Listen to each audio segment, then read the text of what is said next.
Hi there, Pisces. Thank you for joining me for your weekly forecast for week commencing the 10th of October. This week begins with Mercury and Jupiter, your ruler, continuing to combine in the part of your horoscope that's to do with transformations. There may be elements of your world that are almost being rebirthed, but there may be other elements that are coming to a close.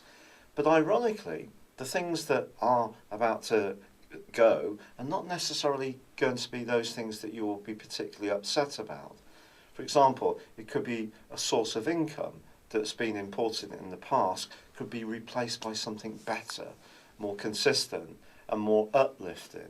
It's also possible that if you have been marshalling your resources very carefully, anything to do with property, pensions, investments, that you will see some significant improvements.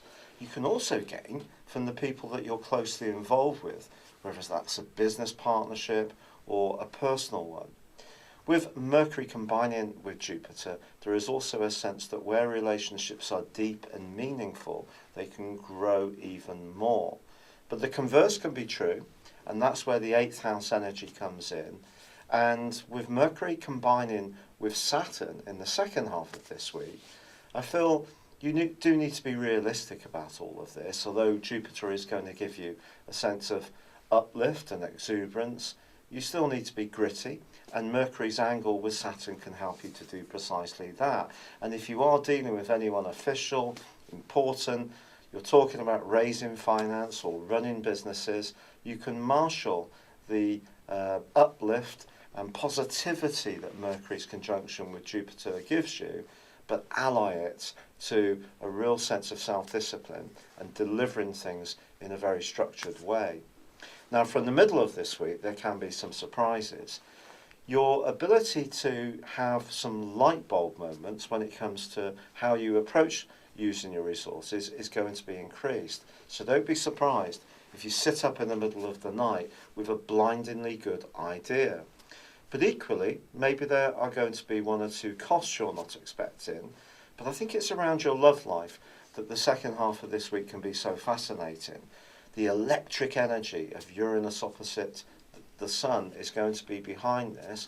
This could see you pulled towards someone in a very compelling way. It could also see you wanting to get apart from someone in the same manner. But as the week draws to a close, Mars and Pluto are going to be combining in Capricorn. For you, this is very much about your future. If your future is something that you've got clearly mapped out, this combination can give you the strength of character to make some giant strides forwards. Your determination and willpower are going to be absolutely awesome. If, however, you're unsure about your future, or your financial issues, or your deep personal or relationship issues are somehow compromising your values, you may have to stop and pause and don't try to force things too much, because Mars and Pluto can be quite a ruthless influence, particularly in the sign of Capricorn. However, as the week draws to a close, there is a full moon, and this full moon combines with Uranus. And I think that openness to how life can sometimes take a different direction and still knit it into the wider sense of what you're trying to achieve means that your natural flexibility and mutability can very much be a strength in the following 2 weeks. But it also points towards a certain amount of electric energy and nervousness. So when it comes to your finances, yes, there are very helpful portents at the start of the week, constructive ones in the second half of the week, but there could be the potential still to be a little bit impulsive, especially about buying big ticket items, and that may be something that you're going to have to deal with in your situation. It's been a real pleasure being with you. Thank you for joining me. Good luck and goodbye for now.